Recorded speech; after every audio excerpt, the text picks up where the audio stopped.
Hello, everyone. This is Ronnie and Ryan and my friend Moira Hutchison, and she is an intuitive coach and mindset mentor with wellness at wellnesswithmoira.com and the page on Facebook of the same name. Welcome, Moira.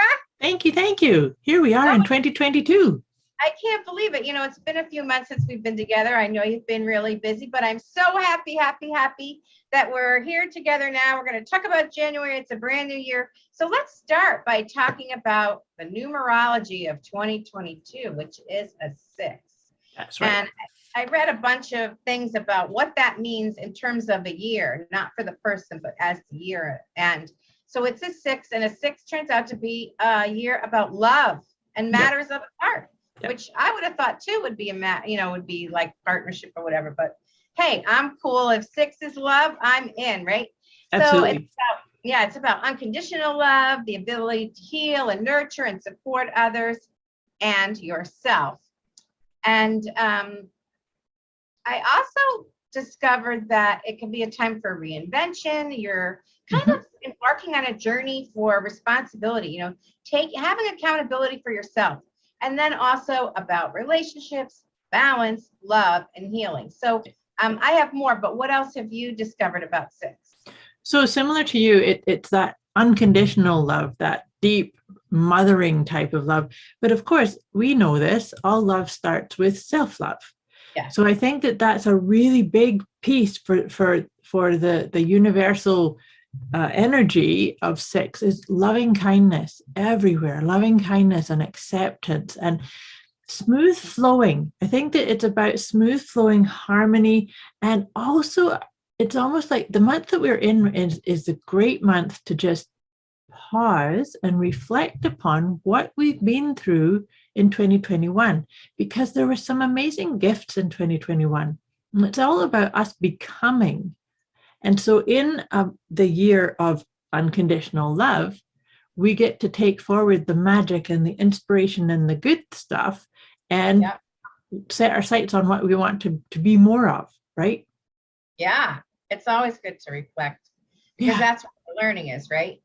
Exactly. So another thing that I had learned about was that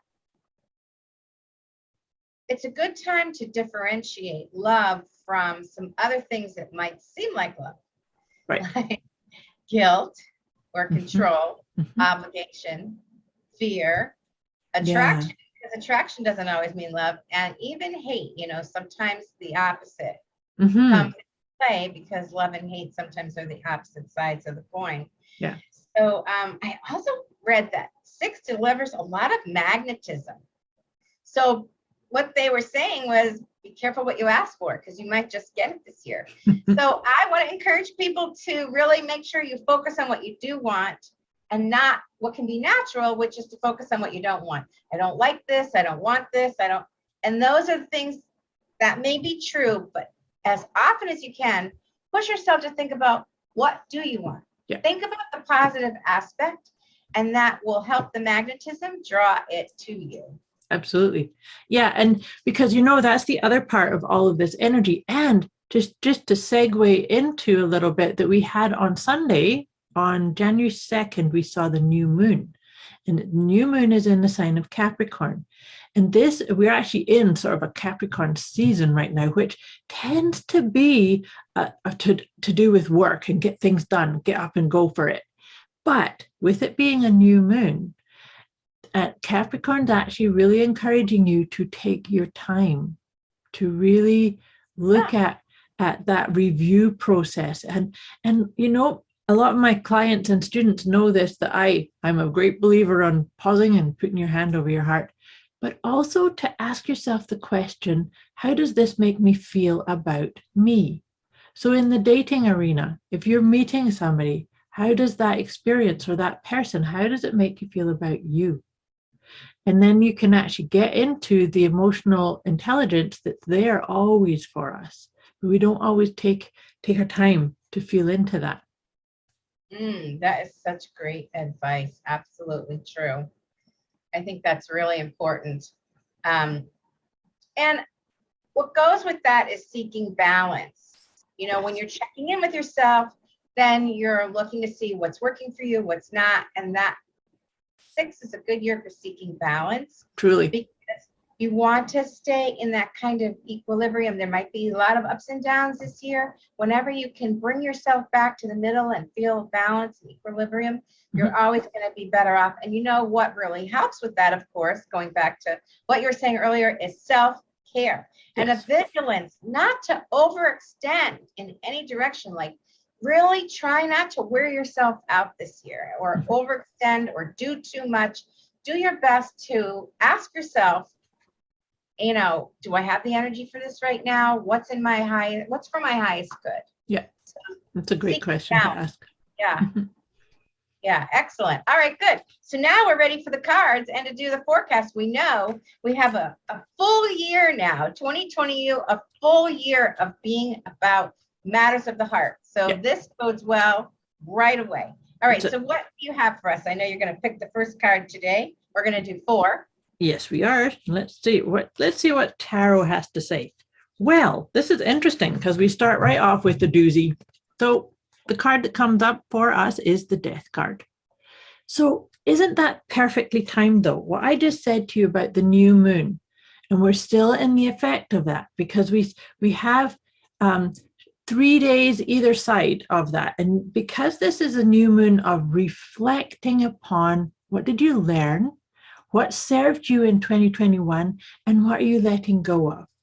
So I really like the Death card because it's about sweeping, clearing out the stuff that didn't work, acknowledging it. I really encourage people to have some appreciation of maybe the inner dialogue or the patterns or the beliefs or just the energy around you, letting it go. And this is a beautiful start to something new. It's all about love and filling your cup and self-care and like you said, matters of the heart. So beautifully timed, perfect energy. Just be aware of if things start to fall away. It's like, thank you. Now I'm getting clarity on what's not working for me, not what's not for my highest and best good. Yeah. And, you know, letting go of what doesn't work, what doesn't serve you, what's unhealthy is the best way to make room for something new and better. Absolutely.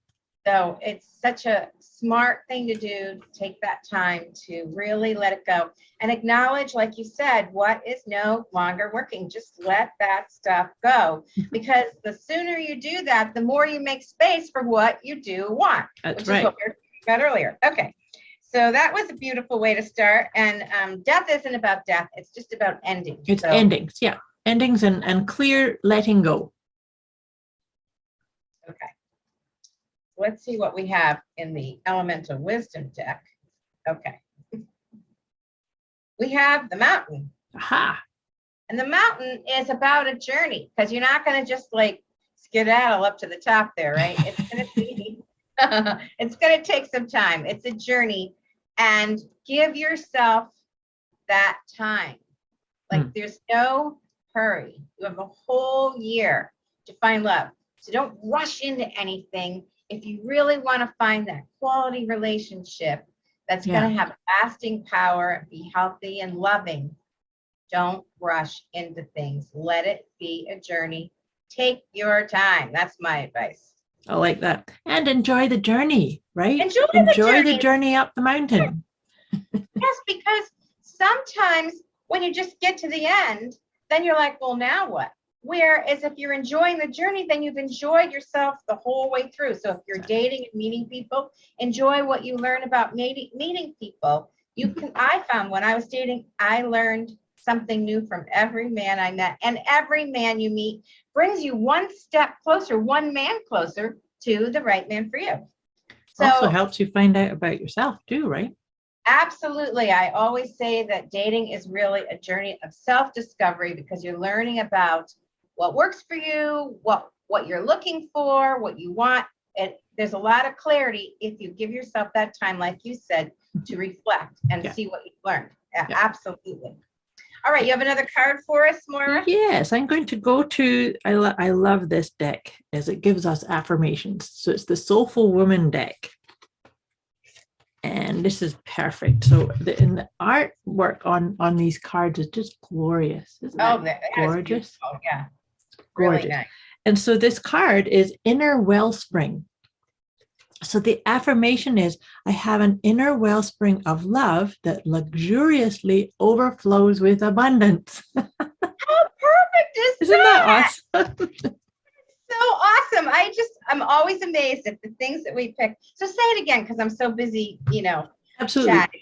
So I have an inner wellspring of love that luxuriously overflows with abundance. Oh my gosh. Who could ask for more? That's amazing. I know. That's a beautiful, beautiful affirmation to use this month and beyond, right? Yeah, anytime. An inner wellspring of love. That means you're never without. That's right. It's an infinite supply. Inner wellspring. Supply. That just blows me away. I love that. All right, so here's the fourth card, and I just treated myself to a new deck called Wisdom of the Hidden Realms. Nice. There's a whole bunch of allies. So let's see, what's the ally that'll best support love and you this month? Gaia's Garden, which is kind of interesting being January, at least where you and I live. Yes, it's a nice card. So let's see what this says. 18.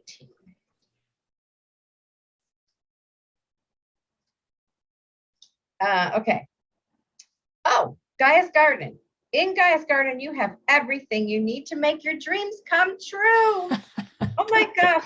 There's no shortage of anything. What a perfect dovetailing to what you've Truly, that's exactly marrying up with that one. Unbelievable. Marrying up. What marrying up. Let's not ignore those puns. There's no shortage, and you're constantly reminded the law of the law of supply. Gaia is the infinite spirit manifest in all tangible things. She represents abundance of nature. When she comes to you as your ally, she invites you to partake of all the blessings of life. There will always be enough for everyone. Beautiful. So this is a sign of giving thanks for the gifts that you do have. Yep. Gaia's gifts are sweeter when you share them with others. Beautiful. That's perfect. Yes, having appreciation for what you have and sharing that appreciation it's often it changes your vibration, right? Invites in more. Gratitude will shift your vibration faster than anything, right? Yep, absolutely. Yeah, Absolutely. It's really amazing. So we are always available to help if somebody is looking for reading or coaching. I do love coaching. I've been doing that for 20 years, but I'm also doing magical life coaching. In case you want help on the spiritual path, I am there to help you with a card reading, a psychic reading, or combining that with coaching so that you can live your best life. And how about you, Moira? Well, I combine a lot of different things too. My piece is to help people tap into their inner wisdom, their intuition, and change their mindset to be much more of a resilient mindset, to choose the words that support and soothe and, describe who you're becoming rather than you were saying that earlier about focusing on the things you don't want. I help people rewire that using lots of different techniques, meditation, hypnosis, coaching, mix it all together. And I also do human design readings, which is brilliant to help people really get into that intuitive nature that we all have it. We just don't have the rule book for it. That is awesome. So it is awesome. I mean, what a great combination of things. So my website is nevertoolate.biz with TOO. And what's yours? Wellness with Moira. Wellnesswithmoira.com. So MOIRA. Yes. Excellent. Awesome, All right. Well, awesome. what a forecast for love. I'm so excited. I hope that you are listening. You're happy. You're feeling excited and more positive because this really could be your year. Absolutely. Absolutely. A year filled with love. Oh, beautiful. A year filled with love. Thank you so much, Moira. Always a pleasure. My pleasure. Thank you. We'll look forward to our next time. Look forward to February. Right. Bye. Bye, everyone. Bye.